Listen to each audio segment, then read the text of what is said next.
বাংলাদেশে মাদক আছে না নাই?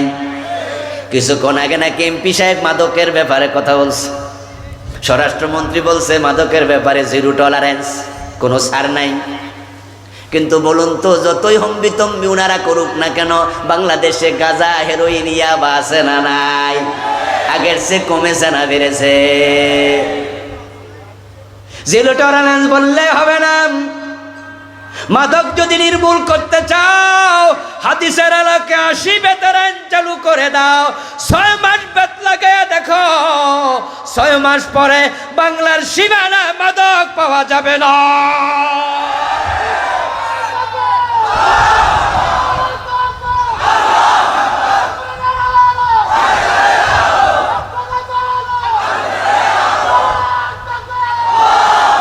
আমার ভাইরা, হ্যাঁ, স্বরাষ্ট্রমন্ত্রী জিরো টলারেন্স নীতি অবলম্বন করছেন মাদকের ব্যাপারে, ধন্যবাদ জানাই। আমাদের পুলিশ প্রশাসন মাদকের খবর পাইলে দৌড় মারে, অ্যারেস্ট করে, ধন্যবাদ। মাদকের সবচেয়ে গুরুত্বপূর্ণ রুট হলো কক্সবাজারের ইয়া। মায়ানমার থেকে ইয়াবা আসে সবচেয়ে বেশি। যারা টেকনাফ গিয়েছেন, রোহিঙ্গা ক্যাম্প পরিদর্শন করার জন্য গিয়েছেন, তারা চিটাং যখন, কক্সবাজারে যখন ঢুকবেন, তখন দেখবেন 1 মাইল 2 মাইল ব্যবধানে বিভিন্ন তল্লাশি। সেখানে পুলিশের তল্লাশি, র্যাবের তল্লাশি, বিজিবির তল্লাশি, সেনাবাহিনীর তল্লাশি, আনসার বাহিনীর তল্লাশি। আপনারা সন্দেহ করলে আপনার ছোট ফ্যান খুললেও চেক করল, বড়টা তো খুলবই। আচ্ছা, এরপরও কি বাংলাদেশে ইয়াবা ঢোকে না? কি লাভ হলো তল্লাশি চকি দিয়া? আরে ইয়াবা মদ কেমনে বন্ধ হবে? বন্ধের কোনো উদ্যোগ তো নাই। তারা মদের বিরুদ্ধে যেই একটা অফিস বানাইছে, ওটার নাম দিছে মাদক নিয়ন্ত্রণ অধিদপ্তর। নিয়ন্ত্রণ হওয়া উচিত না নির্মূল হওয়া উচিত? হ্যাঁ, জ্ঞানী গুণী ভাইয়ের আওয়াজ দেবেন। নিয়ন্ত্রণ আর নির্মূল দুটার মাঝে পার্থক্য আছে না নাই? নিয়ন্ত্রণ মানে হলো কিছু কিছু খাও, আর নির্মূল মানে হলো খাওয়া যাবে না, ঠিক কিনা? তো তারা যে অধিদপ্তর বানাইছে, এর মাঝে ফেস লাগাই রাখছে। আচ্ছা বলুন তো, সোনারগাঁ হোটেলে মদের বার আছে না নাই? শেরাটনে, রেডিসনে, 5 স্টার হোটেলগুলোতে অফ্যান মদ বিক্রি হচ্ছে ঢাকা শহরে, অফ্যান। ওখানে যারা মদ খেতে যায়, পুলিশ তাদেরকে অ্যারেস্ট করছে কয়দিন? কয় না, এটা লাইসেন্স করা, ওইটা লাইসেন্স করা দোকান। তাহলে তোমরা যদি মদের লাইসেন্স দাও, এক দেশে 2 রকম আইন দিয়া কখনো মাদক নির্মূল হবে না। নিয়ন্ত্রণ নয়, 80 বেতের আইন চালু করে দাও, পিঠের চামড়া তুলে দাও, মাদক এমনি বন্ধ হয়ে যাবে। গরিবের ছেলে মদ খেলে তাকে ধরে পুলিশে দিবা, থানায় দিবা, জেলে দিবা। আর ধনির দুলাল 5 স্টার হোটেলে মদ খাইয়া মাইয়া নিয়া লাফা, তারে কপালে চুমু দিবা। 2 আইন দিয়া কখনো দেশে মাদক বন্ধ হবে না। কবি চমৎকার বলেছেন ওমরের ব্যাপারে, মদ্যপানের অপরাধে প্রিয় পুত্রকে নিজ করে মেরেছ দোররা, মরেছে পুত্র তোমারই চোখের পরে। আমার প্রিয় ভাই, শয়তান আল্লাহর একটা আইন মানে নাই, তাই সে কাফের। ফজরের টাইমে ঘুম থেকে ওঠে, অজু করে মসজিদে দাঁড়ায়া, নামাজে দাঁড়ায়া আউযুবিল্লাহ দিয়া শুরু নামাজ, নিয়ত টিয়ত কইরা তাকবীরে তাহরিমা দিলেন, তারপর আউযুবিল্লাহি মিনাশ শাইতানির রাজিম। ও আমার রব, অভিশপ্ত শয়তান থেকে তোমার কাছে আশ্রয় চাই। শয়তান পাশে দাঁড়ায়া কয়, আমার গালি দিল কেডা? অভিশপ্ত কেডা কইল? আমি আল্লাহর একটা আইন মানি নাই। আমি যদি অভিশপ্ত হই, তোরা ডজন ডজন বাদ দিছ, তোদের 14 গোষ্ঠী।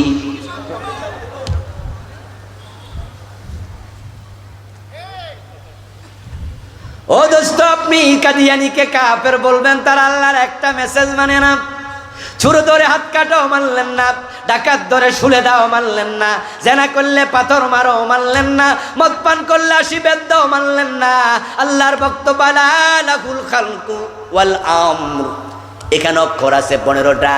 কয়দিন মানলেন? বাংলা অর্থ হলো সাবধান, সৃষ্টি যার, আইন চলবে শুধুই তার। এই 52 বছরের বাংলাদেশ আল্লাহর আইনে চলছে কয়দিন? তো কাদিয়ানি একটা মানে না, শয়তান একটা মানে না, আপনারা মানেন না ডজন ডজন। তারা কাফের যদি হয় নিজেদের খবর কি?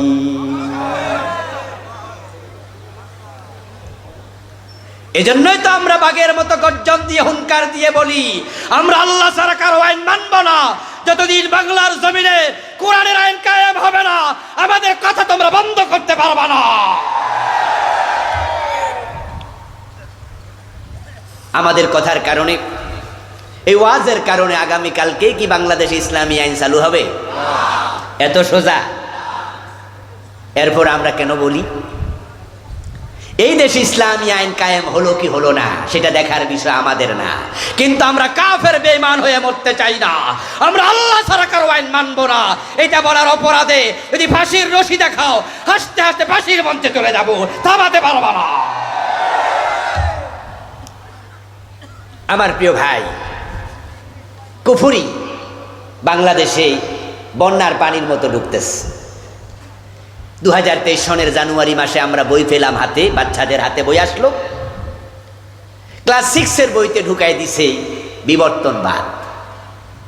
মানুষের নাকি প্রথম পুরুষ ছিল বান্দর, অথচ মানুষের প্রথম পুরুষ আদম, এমন আলোচনা আল্লাহর কোরআনে আছে না নাই?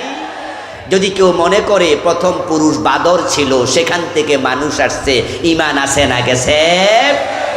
কুফরি তারা সিলেবাসে ঢুকাই দিয়েছিল। আলহামদুলিল্লাহ আমরা আলেম ওলামারা প্রতিবাদ করেছি।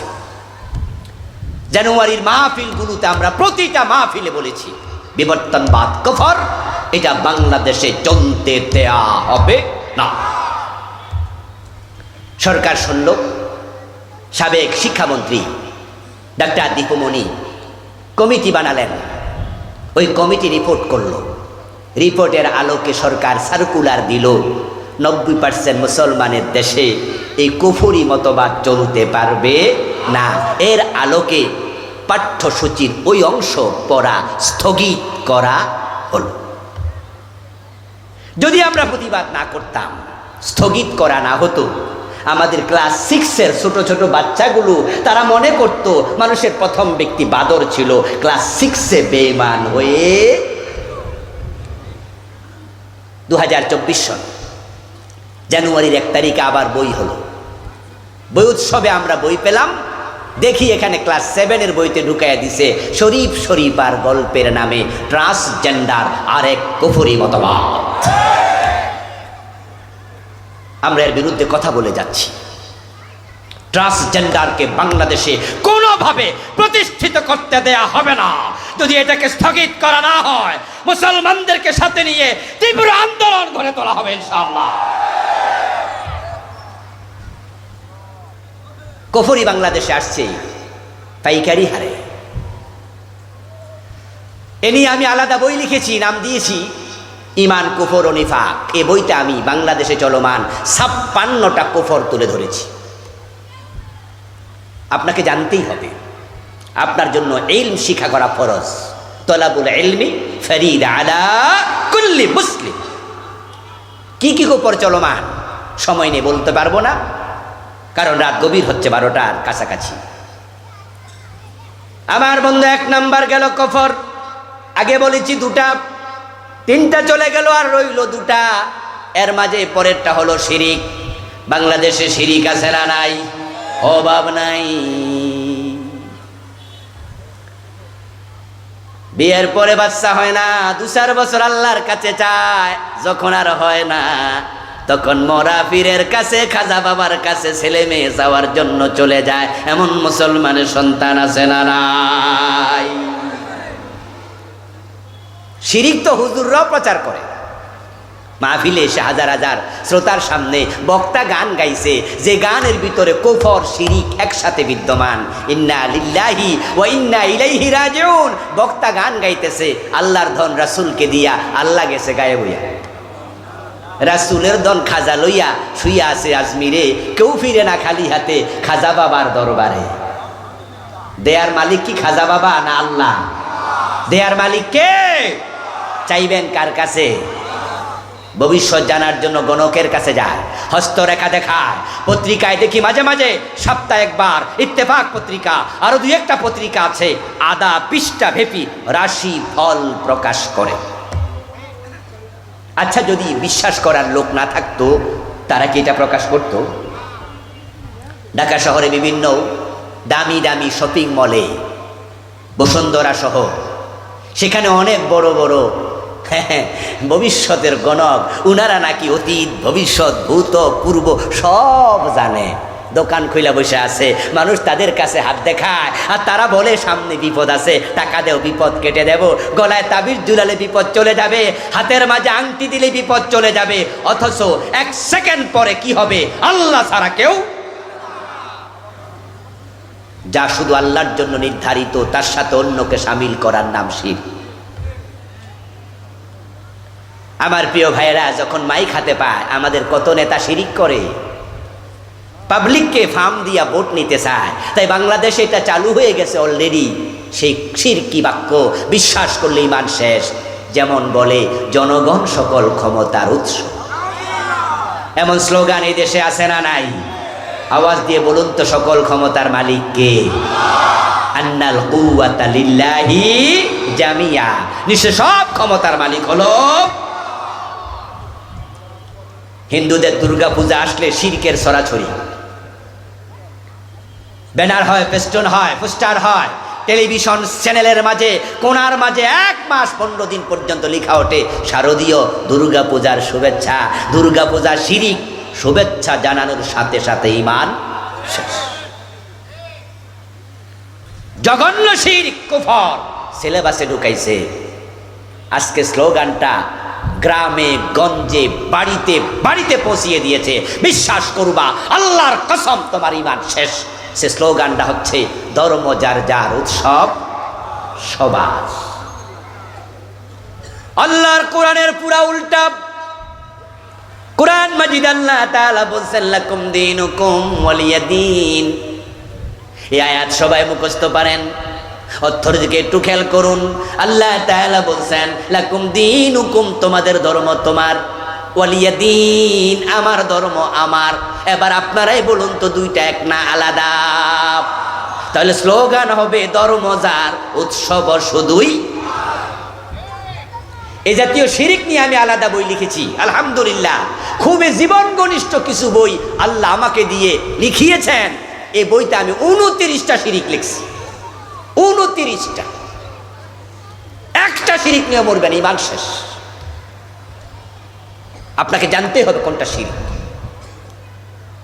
আমি আপনাকে বলে দিলাম যে আপনার ডায়াবেটিক আছে, আমি একজন ডাক্তার মানুষ, ধরেন ব্লাড সুগার টেস্ট করে ব্লাডের সুগার আমি দেখলাম যে আপনার সুগারের পয়েন্ট 15, 16, 17, বলে দিলাম ভাই আপনার তো ডায়াবেটিক।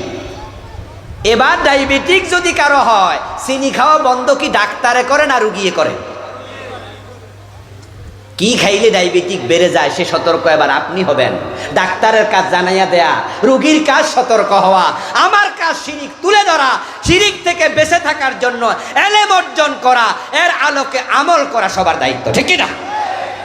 লেখকরা বলবে, লিখবে, ওয়াইজিনরা বলবে, আমরা সবাই মানব। আরেকটা হলো নিফাক।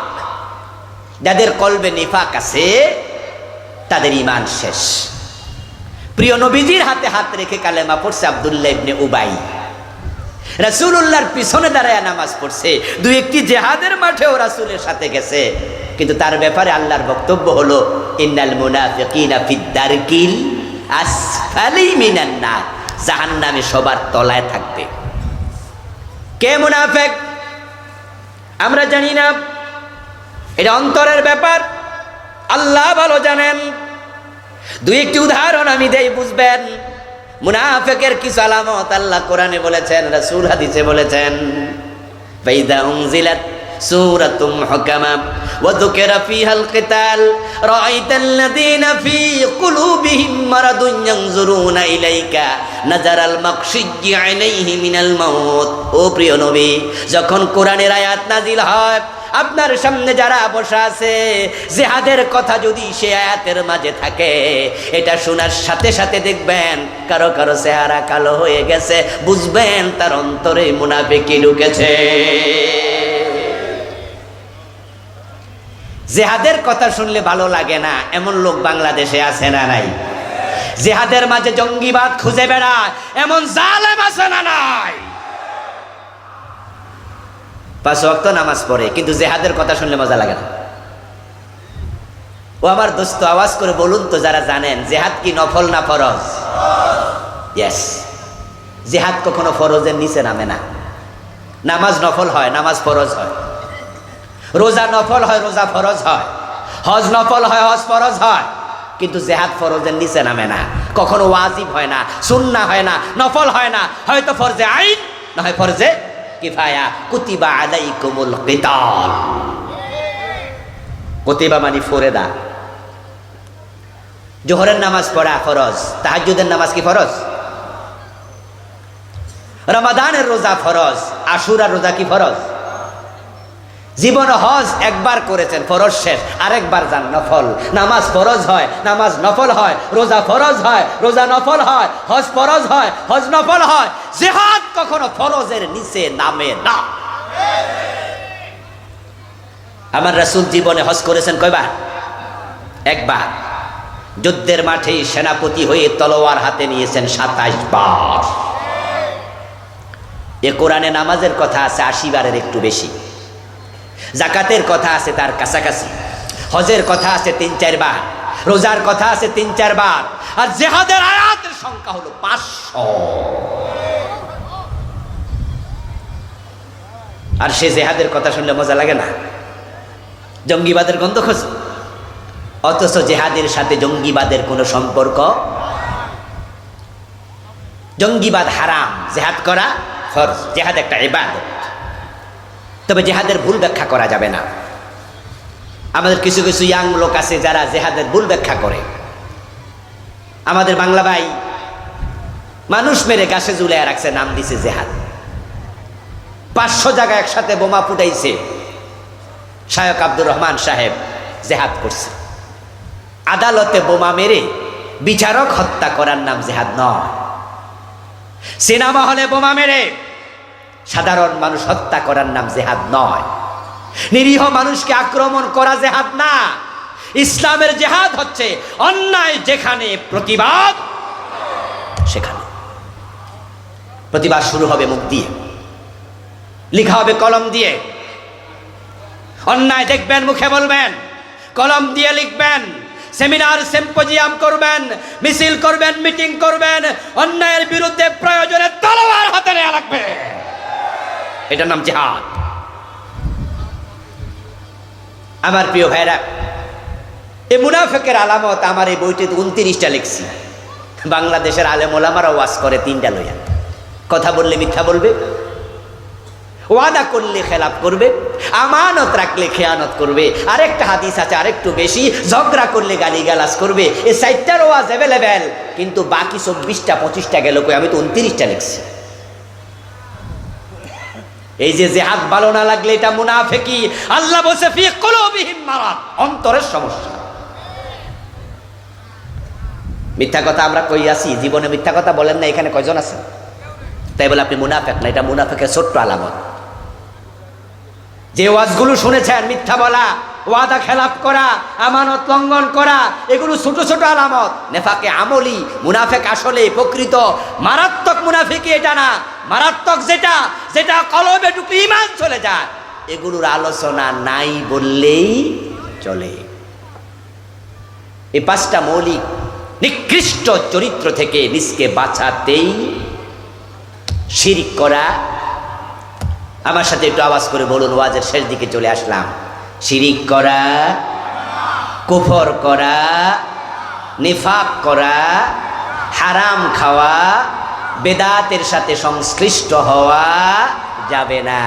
ইনশাআল্লাহ আমল কবুল হবে, জান্নাত মিলে যাবে। আল্লাহ তাআলা আমাদের সকলকে প্রকৃত অর্থে মুমিন হয়ে আমল করে করে দুনিয়ার জীবন কাটিয়ে কালেমা পড়তে পড়তে মরার জন্য কবুল করুন বলি আমিন। আমার প্রিয় ভাইরা, দোয়ার দিকে যাচ্ছি। আমার লেখা একটি বই আছে, ওহিরায়না পরকাল।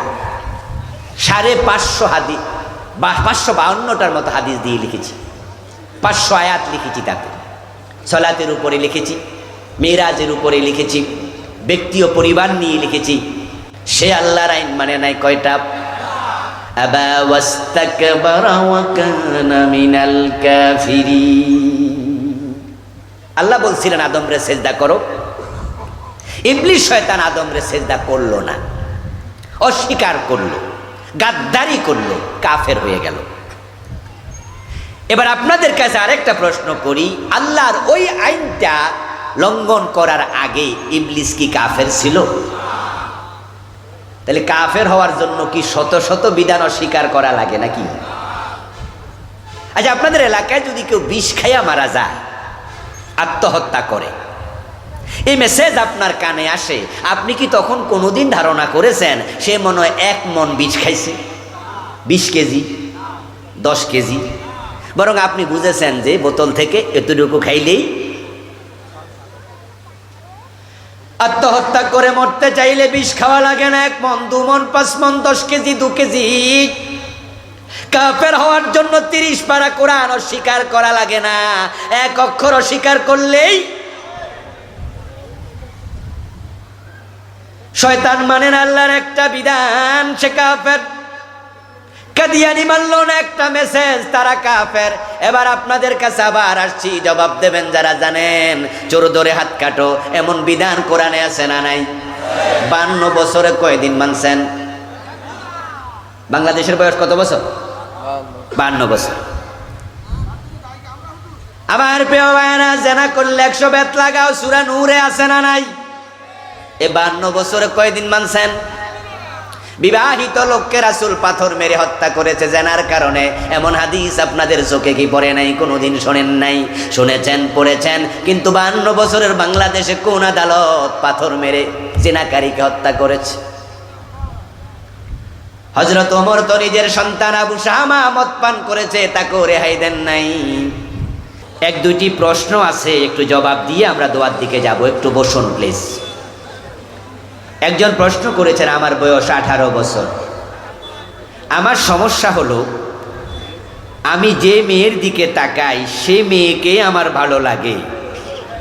কি মারাত্মক শোক রে বাবা! এক্ষেত্রে আমার করণীয় কি? আল্লাহকে ভয় করুন।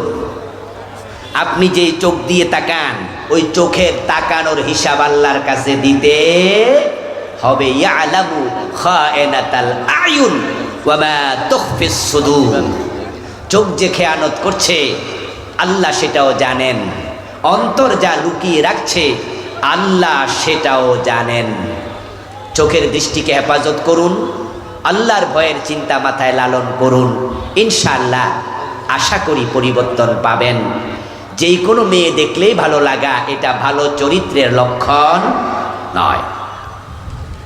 বাবা অসুস্থ, হাসপাতালে ভর্তি, সন্তান একদিনও দেখতে যায়নি, কিন্তু ওই সন্তান আবার শ্বশুর অসুস্থ, শ্বশুরকে নিয়ে 15 দিন হাসপাতালে ছিল। এই সন্তানের ব্যাপারে কি বলবেন? এর ব্যাপারে ইন্না লিল্লাহি ওয়া ইন্না ইলাইহি রাজিউন পড়া ছাড়া আর কি বলবো? এর চেয়ে বড় দুঃসংবাদ হতে পারে না। আরে নিজের বাবার জন্য সেবা করে না, হতবাগা ছেলে। মা বাবা অসন্তুষ্ট হলে আল্লাহ কখনো সন্তুষ্ট থাকে না। শ্বশুর শাশুড়ি তারাও আমাদের কাছে সম্মানিত, আমরা তাদের সাথেও ভালো আচরণ করব নিশ্চয়ই, কিন্তু বুঝতে হবে মা বাবার গুরুত্ব আল্লাহর পরে এ দুনিয়ার সব মানুষের উপরে সবচেয়ে বেশি। সালাত শেষ হওয়ার পরপরই মুনাজাত করা হয়, এটা হাদিস সম্মত কিনা? রাসূলুল্লাহ সাল্লাল্লাহু আলাইহি ওয়াসাল্লাম সালাত শেষ করে তিনি কিছু জিকির করতেন। আস্তাগফিরুল্লাহ পড়তেন 3 বার, আল্লাহু আকবার পড়তেন 1 বার, সুবহানাল্লাহ সুবহানাল্লাহ 33 বার, আলহামদুলিল্লাহ 33 বার, আল্লাহু আকবার 34 বার, আয়াতুল কুরসি 1 বার। আরো কিছু দোয়া আছে, প্রিয় নবী প্রতি ফরজ নামাজের পরে এগুলো পড়তেন। কিন্তু বাংলাদেশের লোকেরা খুব ব্যস্ত, সময় নাই। হুজুরও ব্যস্ত, হুজুরের মুসল্লিরা আরো বেশি ব্যস্ত। তাই সালাম ফিরাই আল্লাহুম্মা আমিন, ওই দোয়াগুলোর খবর নাই। দোয়া আপনি করেন, মুনাজাত আপনি করেন, কোনো অসুবিধা নাই। আপনি আগে রাসূলের সুন্নাহগুলো পালন করুন, তারপরে আপনি হাত তুলে আধা ঘন্টা আপনি আল্লাহর কাছে বলেন। না তো কেউ করে নাই, কিন্তু সুন্নাহ বাদ দিয়া আপনি যেটা করেছেন সেটা কি ঠিক হলো? এজন্য আসুন সুন্নাহর দিকে ফিরে আসি। এখন আমার আজকের ওয়াজ শুনা কাইলে যদি যাইয়া আপনি মুনাজাত বাদ দিয়া দেন, ইমামতিও কিন্তু থাকবো না। কারণ বাংলাদেশে অনেক মুসল্লি আছে যাদের কাছে ফরজের চেয়ে নফলের গুরুত্ব বেশি। এই যে দেখেন না, আমাদের দেশের হুজুররা এখন তারাবি 8 রাকাত না 20 রাকাত। রমাজানের পরে ফেসবুক গরম করে লাইতেছে, ডিবেট চলছে, ডিবেট বহস, একদল আরেক দলকে টানতাছে, ডাকতাছে, আহো এক জায়গায় বসি, এ নিয়ে মারামারি শুরু করে দিব, প্রয়োজনে ঝগড়া করতেছে। অথচ তারাবির নামাজটাই তো সুন্নাহ, নফল। ওটা 8 রাকাত আর 20 রাকাত নিয়ে হুজুররা ফেসবুক গরম করে ফেলতেছে। অথচ বাংলাদেশে এমন অসংখ্য লোক আছে যারা নামাজের 13টা ফরজই জানে না। সুদ খায়, ঘোষ খায়, হারাম খায়, ইসলাম বুঝে না। আর নফল লইয়া হুজুররা ফেসবুকে ঝগড়া শুরু করছে। যেই জাতির আলেমদের এই দশা, ওই জাতির আওয়ামদের অবস্থা আর ভালো হবে কেমনে? তো আপনি কালকে গিয়ে মুনাজাত বন্ধ কইরা চাকরিটা হারাইয়েন না। বরং আপনার প্রতি আমার পরামর্শ থাকবে, আপনি সালাম ফিরানোর পরে মুসল্লিদের দিকে ফিরে বসবেন। প্রিয় নবী 5 ওয়াক্তে ফিরে বসতেন। আমি আমার সালাতের যে বইটা লিখেছি, হাদিস সহ এগুলো এনেছি, এই বইটা খুব সহযোগী হবে। এ মুনাজাত নিয়েও সেখানে লিখেছি আমি। আপনি 5 ওয়াক্তে ফিরে বসেন, তারপরে বসে আবার সুবহানাল্লাহ, আলহামদুলিল্লাহ এগুলো পড়তে থাকেন। দেখবেন যেগুলো পড়তে 3 মিনিট, 4 মিনিট, 5 মিনিট লাগা যাবে। তো যে সমস্ত মুসল্লিরা দোয়ার জন্য বইয়া রয়েছে, হেরা হুজুরের দিকে চাইয়া বিরক্ত হইয়া এমনি খারাইয়া সুন্নাত পড়া শুরু করে। কব কি রে, হুজুর দিয়ে ওড়ে না, ঘটনা। এবার আপনি দেখবেন 4-5 মিনিট পরে নিজে নিজে আপনি একটু দোয়া করেন, দেখবেন যে মুসল্লি একটাও লগে না, এরা আগে এমনি খারাই গেছে। 2-4 দিন পরে দোয়া করার প্রয়োজনই আর হবে না। বুদ্ধি থাকলে ঘর জামাই যাওয়া লাগে না। চেয়ারে বসে সালাত পড়লে আদায় হবে। যে ব্যক্তি দাঁড়িয়ে সালাত পড়তে সক্ষম, তার জন্য বসে সালাত পড়া যাবে না। ফরজ সালাত, নফল পড়তে পারবে, সওয়াব হবে অর্ধেক। ফরজ নামাজ দাঁড়িয়ে পড়া ফরজ, 13 ফরজের 1 ফরজ, আরকান হাকাম 13 ফরজ। এখন যার দাঁড়ানোর সামর্থ্য নাই, সে বসবে মাটিতে, চেয়ারে নয়। কোথায় বসবে? প্রিয় নবী সাল্লাল্লাহু আলাইহি সাল্লাম চেয়ারে বসে নামাজ পড়েন, অথচ উনার জামানাতেও চেয়ার ছিল। কয়েকদিন অসুস্থ ছিলেন, তিনি মাটিতে বসে নামাজ পড়েছেন। এখন আমাদের দেশে চেয়ারে বসাটা একটা মনে হয় যেন ট্র্যাডিশন হয়ে যাবে, একটু ভিআইপি বাপ। 3 কিলোমিটার হাইটা ও বেডাও চেয়ারে বই, বাজার থেকে 2টা খরচার ব্যাগ হাতে কইরা আইন না, বাড়িতে রাইখা মসজিদে গিয়া চেয়ার খোঁজে।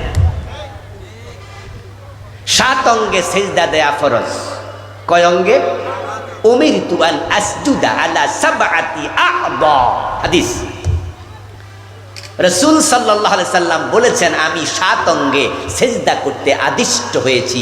আদেশ করেছেন কে? এটা ফরজ। 2 পায়ের আঙ্গুল, 2 হাতের তালু, 2 হাঁটু 6টা, নাক এবং কপাল মিলে 1টা, মোট কয়টা? 7টা। তা আপনি যখন চেয়ারে বসবেন তখন হাঁটুর সেজদার কি খবর? হাঁটু তো আসমান উঠে রয়েছে, কিন্তু আপনি যখন মাটিতে বসবেন তখন কিন্তু হাঁটু, পা, হাত 6টাই পারেন। শুধুমাত্র আপনার মাজায় ব্যথা, তাই হয়তো কপালটা ঠেকাতে। তবে যে ব্যক্তি মাটিতে বসতে অক্ষম, দাঁড়াইতেও অক্ষম, এখন সে কি শুবে নাকি চেয়ারে বসবে? এই অবস্থায় আলেমদের 2টি মত। অধিকাংশ আলেম বলেন ওই